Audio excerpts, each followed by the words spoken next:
आपण अखंड हरिनाम सप्ताह करतोय महाराज, त्याचं कारण आहे त्याचं कारण काय असेल, त्याचं कारण आहे धर्म टिकून राहावा म्हणून हा अखंड हरिनाम सप्ताह आहे. परमार्थ टिकून राहावा म्हणून हा अखंड हरिनाम सप्ताह. ही गोष्ट लक्षात ठेवा. ऐका पोरांनो, माझी मी तुम्हाला सांगेल, अरे आपण त्या मातीमध्ये जन्माला आलोय महाराज, ज्या मातीला जिजाऊ साहेबाचा स्पर्श झालेला आहे, आणि स्पर्श झाल्याच्या नंतर जी माती पावन झालेली ना, त्या मातीमध्ये आपण जन्माला आलेलो आहे. अरे आपण त्या हिंदू धर्मामध्ये जन्माला आलेलो आहे, ज्या हिंदू धर्मामध्ये छत्रपती शिवाजी राजा होऊन गेले, ज्या हिंदू धर्मामध्ये धर्मवीर संभाजी होऊन राजा होऊन गेले, त्या हिंदू धर्मामध्ये आपण जन्माला आलोय. म्हणून एक गोष्ट लक्षात ठेवा, अरे स्वाभिमान असला पाहिजे या धर्माचा, आणि स्वाभिमान असला पाहिजे या मातीचा. ऐका, अरे धर्म काय असतो ना पोरांनो, अरे आपण हा भगवा लावतो ना महाराज कपाळाला, या भगव्याच्या पाठीमागे अनेक जणांचं बलिदान आहे. हा भगवा कपाळाला लावतोय ना महाराज, या भगव्याच्या पाठीमागे अनेक जणांचं मरण आहे, तेव्हा हा भगवा आपण कपाळाला लावतो. लक्षात ठेवा. म्हणून कधीतरी कपड्याला गंध लावायचा कंटाळा आला महाराज, कधीतरी कंटाळा आला ना, कधीतरी गेलेल्यांचं मरण आठवा. ऐका गड्या, ऐका, तुम्ही ऐकला असेल छत्रपती शिवाजीराजांचा इतिहास, तुम्ही ऐकला असेल मावळ्यांचा इतिहास, आज ऐका या धर्मवीर संभाजीराजांचा इतिहास.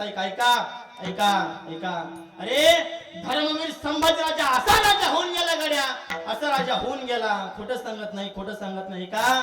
खोटं सांगत नाही. धर्मवीर संभाजीराजे जर खोटं सांगत नाही, 10 वर्ष जर असताना महाराज, 10 वर्ष तर दिल्लीवर भगवान फडकवला असता महाराज. ही ताकद महाराज संभाजीराजाची होती. छत्रपती शिवाजीराजे गेल्याच्या नंतर महाराज आदिलशाही असो, मुघलशाही असो, कुतुबशाही असो, निजामशाही असो, या सगळ्या मातीमध्ये मिळवल्या होत्या महाराज संभाजीराजाने. हे गोष्ट लक्षात ठेवा. अरे छत्रपती शिवाजी राजा गेल्याच्या नंतर जेव्हा धर्मवीर संभाजीराजेच्या 32 माळ्याच्या सिंहासनावर बसलेला महाराज, तेव्हा निजामशाही, कुतुबशाही, निजामशाही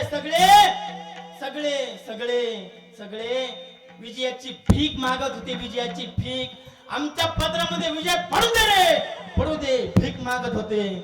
पण संभाजी राजा महाराज त्यांच्या पदरामध्ये विजय पडून देत नव्हता. एवढं शौर्य महाराज संभाजी राजाचं होतं. पण ऐका, शेवट आपलेच गद्दार निघाले महाराज, त्याचं कारण झालं माझ्या संभाजी राजाला जावं लागलं.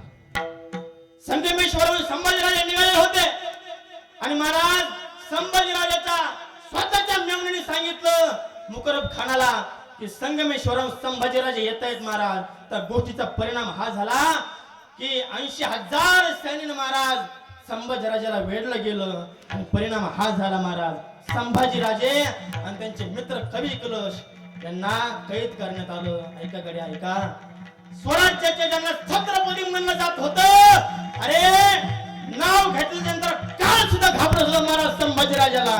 एवढे शौर्य संभाजी राजाचे होतं महाराज. त्या संभाजी राजाला कैद करण्यात आलं. आणि कैद केल्याच्या नंतर महाराज औरंगजेबने सांगितलं, अरे त्याला विदूषक कपडे घाला, विदूषकाचे कपडे घाले संभाजीला. आणि महाराज आतापर्यंत ज्या राजाने डोक्यावर मुकुट घातला होता, आतापर्यंत जो राजा या स्वराज्याचा छत्रपती म्हणून घेत होता, तो माझा संभाजी राजा महाराज.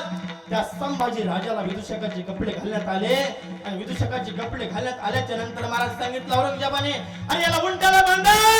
आणि माझ्या संभाजी राजाला उंटाला बांधण्यात आलं. ऐका गड्या, संभाजी राजाला उंटाला बांधण्यात आलं. उंटाला बांधल्याच्या नंतर कुणीतरी यायचं, त्या उंटाची शेपटी पिरगाळायचं, तो उंट थाय नाचायचा. माझ्या संभाजी राजांच्या शरीराला वेदना व्हायच्या. कोणतरी यायचं शेण फेकायचं, कोणतरी यायचं चिखल फेकायचं, कोणतरी यायचं भाला फेकून मारायचं. माझ्या संभाजी राजाला वेदना होत होत्या. आणि महाराज साखळा दंडन माझ्या संभाजी राजाला बांधलं होतं.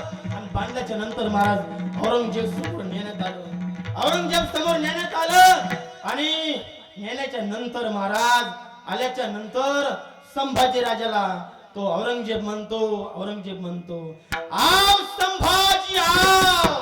आणि संभाजी म्हणल्याच्या नंतर महाराज तो छावा चावतरतून सांगतो, तो छावा आहे औरंगजेब, संभाजी नाही छत्रपती संभाजी म्हण.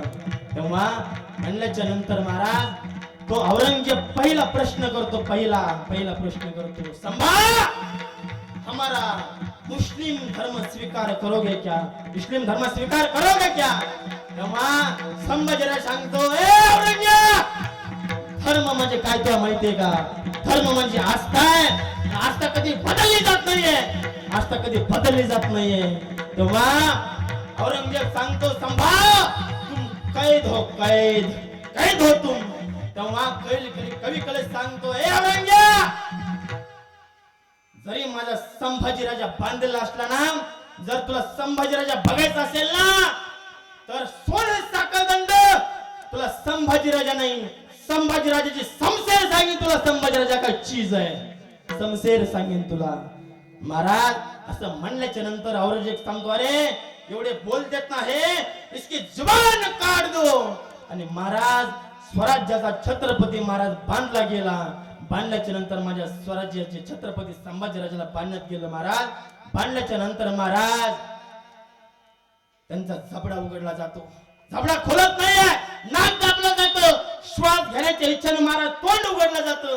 जसं तोंड उघडलं जातं महाराज, तशी जीभ धरली जाते. जीभ धरल्याच्या नंतर ओढली जाते आणि तलवार येते. तलवार आल्याच्या नंतर महाराज एकच वार होतो, सब तशी वार होतो.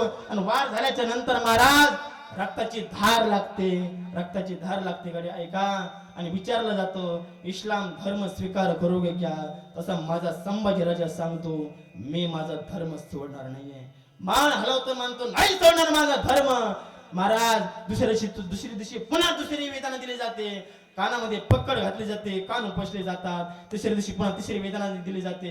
हात बोट नखामध्ये पक्कड घातली जाते. महाराज नख उपसले जातात. प्रत्येक वेदना द्यायच्या टायमाला विचारलं जातं, हे संभा धर्म स्वीकार करोगे क्या? माझा राजा प्रत्येक वेळेला सांगत होता, नाही, मी माझा धर्म सोडणार नाही, मी माझा धर्म सोडणार नाही. ऐकेकडे पोरांनो, ऐका. अरे एक दिवस नाही, 2 दिवस नाही, 3 दिवस नाहीये, कंप्लीट 39 दिवस माझ्या संभाजी राजाला त्रास देत होते महाराज. माझ्या संभाजी राजाला छळ केला महाराज. कुणीतरी यायचं, गरम चळे घेऊन यायचं महाराज, डोळ्यात घालायचं. कुणीतरी यायचं, अंगावरचं कातळ काढायचं महाराज, छालून काढायचं. कुणीतरी यायचं, काढलेल्या कातळाला मीठ लावलं जायचं. कुणीतरी यायचं, हात कापायचं. कुणीतरी यायचं, पाय तोडायचं महाराज. 39 दिवस पर्यंत माझ्या संभाजी राजाला निरंतर वेदना दिल्या गेल्या.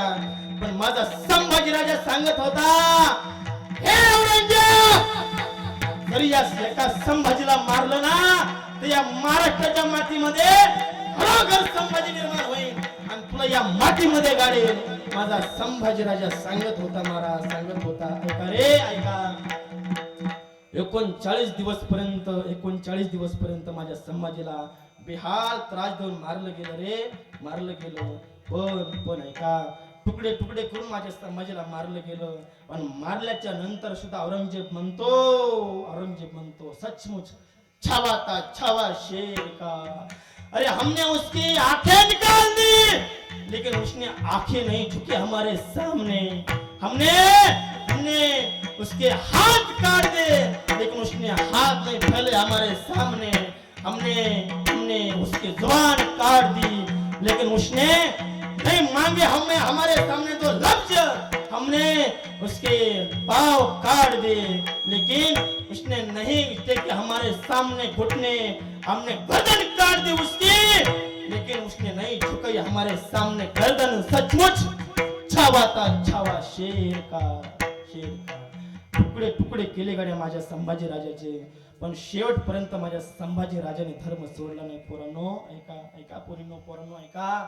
तरुण पिढीला माझं सांगणे गड्या पोरीनो, जर तुम्ही धर्म सोडला ना महाराज, माझ्या संभाजी राजाचे तुकडे केले रे, जर तुम्ही धर्म सोडला ना, तर पोरीनो तुमचे सुद्धा तुकडे आम्हाला कोणत्या तरी फ्रीज मध्ये सापडतील. तुम्ही जर धर्म सोडला ना, तुमचे सुद्धा तुकडे आम्हाला कोणत्या तरी जागेवर सापडतील पोरांनो. म्हणून धर्म सोडू नका पोरांनो. ऐका रे पोरांनो. अरे ज्या धर्मामध्ये तुम्ही जगताय ना, अरे कधीतरी धर्माचा विचार या मनामध्ये आला ना, कधीतरी धर्माचा विषय या मनामध्ये वाईट आला ना, वाईट या मनामध्ये आला ना धर्माचा विचार, तर एक गोष्ट लक्षात ठेवा, माझ्या संभाजी राजाचं मरण समोर आणा महाराज. खरंच सांगतो, तुमच्या मनामध्ये कधीच अधर्म येणार नाही, तुमच्या मनामध्ये कधीच येणार नाही धर्माविषयी वाईट काहीतरी बोलावं का का त्याचं कारण आहे, मी तुम्हाला सांगतोय, तुम्हाला का सांगतोय मी ऐका, त्याचं कारण आहे या या धर्मासाठी, या हिंदू धर्मासाठी माझ्या संभाजीराजेचं बलिदान आहे, बलिदान आहे. म्हणून गोष्ट लक्षात ठेवा, आज आपल्या कपड्याला भगवा ना महाराज, त्या भगवाच्या पाठीमागे माझ्या संभाजीराजेचं बलिदान आहे. आज या गावामध्ये या गावामध्ये अखंड हरिनाम सप्ताह सुरू आहे ना महाराज. आज मी कीर्तन करतोय आणि तुम्ही कीर्तन ऐकताय, त्याचं कारण आहे माझ्या छत्रपती शिवाजी राजामुळे आपण कीर्तन ऐकतोय आणि माझ्या धर्मवीर संभाजी राजामुळे आपण कीर्तन ऐकतोय. ही गोष्ट कधी विसरू नका, कधी विसरू नका. म्हणून अरे आज सुद्धा कित्येक वर्ष झाले माझ्या शिवाजी राजाला, कित्येक वर्ष झाले माझ्या संभाजी राजाला, पण आज सुद्धा माझ्या शिवाजी राजाचं नाव निघल्याच्या नंतर आणि माझ्या संभाजी राजाचं नाव निघल्याच्या नंतर तोंडातून आपोआप जे निघत ना, त्याचं कारण आहे महाराज, त्याचं कारण आहे जे स्वराज्यासाठी माझ्या शिवाजी राजाने केलंय ना, जे स्वराज्यासाठी माझ्या संभाजी राजाने केलंय ना, ते कुणीच करू शकत नाही महाराज, ते माझ्या राजाने केलंय. म्हणून आवाज निघलाच पाहिजे, आवाज निघला पाहिजे. म्हणा